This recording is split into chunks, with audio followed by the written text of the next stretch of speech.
এক সাহাবী এসে বলছেন, ইয়া রাসূলুল্লাহ আউসিনি, আমাকে আপনি একটু উপদেশ দেন। নবী করিম সাল্লাল্লাহু আলাইহি ওয়াসাল্লাম বলেছেন, লা তাগদাব, তোমার জন্য উপদেশ হলো তুমি রাগ করবা না।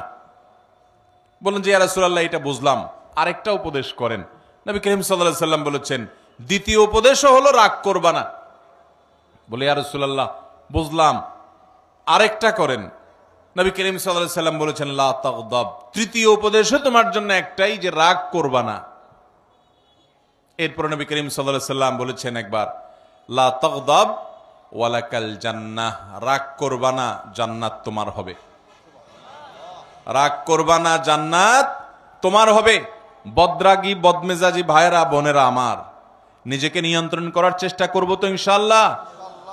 মনে রাখবেন, রাগ আসলো আর ছেড়ে দিলেন যেখানে সেখানে, মাত্রা জ্ঞান রাখলেন না কার সামনে কোন জায়গায় কতটুকু রাগ ছাড়া যাবে, কতটুকু রাগ ছাড়লে আপনার মুখ খারাপ হবে না, আপনার দ্বারা আল্লাহর হারাম কাজ হবে না, গুনাহ হবে না, আল্লাহর সীমা লঙ্ঘন হবে না, সেই মাত্রা জ্ঞান রেখে পরিমাপ করে করে রাগ জাহির করতে হবে, নিজেকে নিয়ন্ত্রণ করতে হবে। নবী করিম সাল্লাল্লাহু আলাইহি ওয়াসাল্লাম বলেছেন, সবচেয়ে বড় বীর বাহাদুর হলো যে ব্যক্তি রাগের সময় নিজেকে নিয়ন্ত্রণ করতে পারে।